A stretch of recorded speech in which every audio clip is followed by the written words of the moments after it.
गुरु भगवान को नमन है। देखिए, यमुना नदी है। राम जी के समय में उस नदी के चारों तरफ लोग उपासना करते थे। वो नदी इतनी साफ थी कि उसमें एक सिक्का डालते थे तो गहराई में वो साफ दिखाई देता था।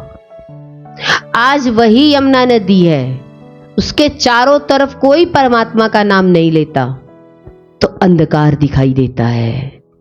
आज वो सिक्का डाले तो सिक्का दिखाई नहीं देगा। ऐसे ही आज हमारे अंदर में मन साजिशों को रचने में लगा रहता है और शरीर से बाहर का रोल करता है।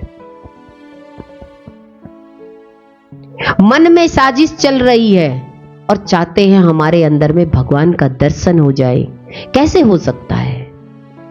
सबसे पहले तो मैं अपने शरीर को और मन को देखूं। क्या शरीर वो काम करता है जो राम ने किए? क्या मन वो आदर्श रखता है जो मन ने भाई के साथ राम जी ने कैसा व्यवहार किया, क्या सिखाया? सीता जी ने अपने बच्चों को क्या सिखाया? देखिए, साफ व्यक्ति आपको अच्छी बात बताएगा, पर अंदर से मन साजिश रच रहा हो तो शरीर कभी भी उस दिशा की तरफ नहीं मुड़ेगा, क्योंकि उसे अपने मन के अनुसार ही शरीर को चलाना है। इस बात से समझ में आता है कि मन जो कह रहा है तो छाया वही करेगी। तो शरीर क्या है? मन की परछाई। अब आप इस परछाई को अपने काबू में करके दिखाओ। नहीं हो सकती, क्योंकि छाया तो आपकी ही है। आपको अपने मन को खुद साफ करोगे तो छाया को पकड़ने की जरूरत ही नहीं है। मन साफ हो जाएगा तो आपको पकड़ने की जरूरत ही नहीं है। मन ठीक रहेगा तो सारे काम ठीक होंगे, और मन खराब होगा तो सारे काम खराब हो जाएंगे। व्यक्ति सारी जिंदगी अपने मन से इस शरीर को पक्का करके इस शरीर के ही कार्य में जुटा रहता है, पर एक दिन ये शरीर हरा देता है। जब शरीर हार जाता है तब मन की आंख खुलती है कि मैंने इस शरीर के साथ क्या किया। ये शरीर मेरे हाथ में था, मैं इस शरीर को राम की तरफ भी ले जा सकता था और संसार की तरफ भी ले जा सकता है, पर हम अपने शरीर को राम की तरफ ले जाना चाहते हैं या संसार के सारा दिन इन कर्मों में जुटे रहते हैं। देखिए, आज तो मशीनी युग आ गया, सब चीजों की मशीन है, तब भगवान के लिए समय नहीं है। पहले तो मशीनी युग नहीं था, सब कुछ इसी शरीर के द्वारा ही कार्य कर रहे थे। उसके बाद भी मन को भगवान में लगाया। कितनी तपस्या करी राम जी ने।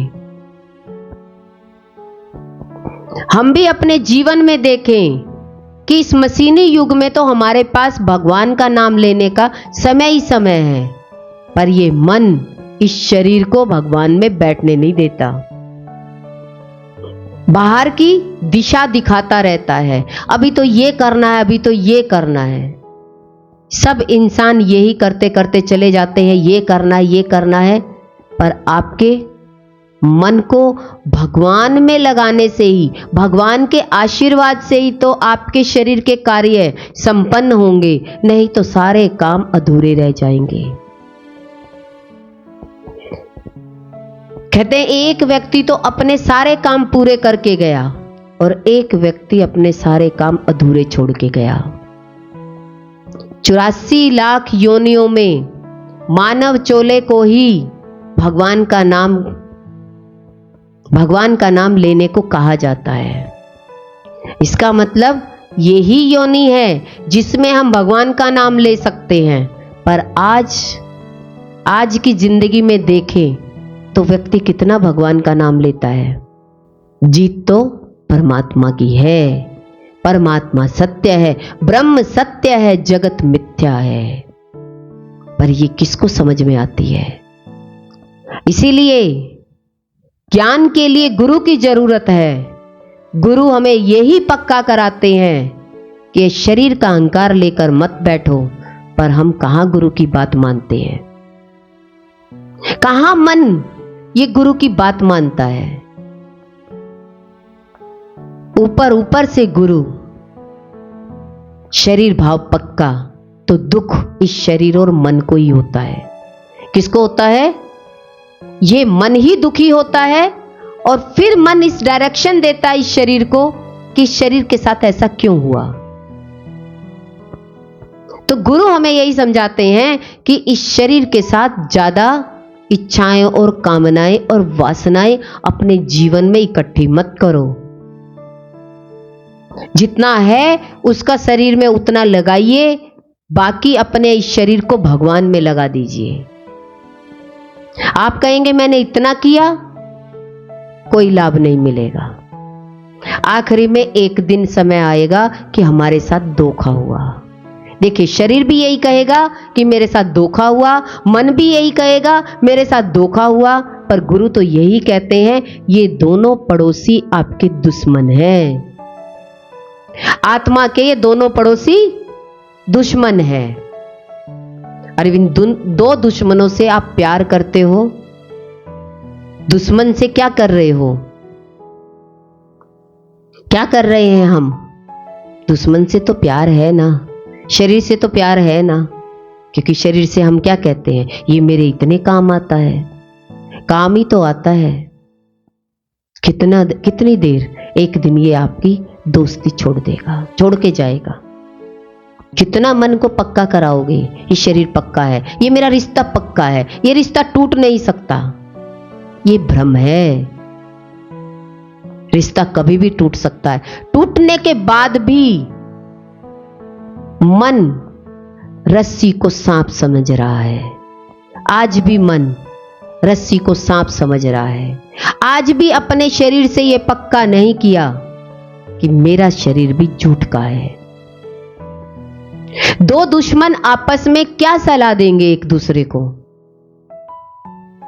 2 से 4 मिल जाएंगे संसारी, 4 से 6 मिल जाएंगे संसारी, 6 से 8 मिल जाएंगे। जनसंख्या बढ़ सकती है अहंकारियों की, पर सच वाला एक ही है। सच एक ही है। आत्मा सत्य है और वो एक को सबको जानना होगा। एक दिन उस एक में सबको आना होगा। कितने भी लोग आपके पक्ष में खड़े हो जाएं, आखिर आप अकेले ही होंगे। सब धीरे धीरे आपके पास से दूर चले जाएंगे। आप अपने आप को अकेला ही पाओगे। इसीलिए गुरु हमें कहते हैं शरीर के साथ संबंध कम, मन के साथ कामनाएं वासनाएं कम। शरीर और मन को अपने आत्मा की स्थिति में लगाइए। इनको दोस्त बनाइए, दुश्मन नहीं। अपने दुश्मन करके खड़ा मत कीजिए, अपने दोस्त बनकर खड़ा करिए। और दोस्त है आपका आत्म स्वरूप। आप अपने स्वरूप में आइए कि आप कौन है। पहले अपने आप को जानिए, पहले इन दुश्मनों को हराइए। जब ये हारेंगे तभी इस धोखे का पता लगेगा।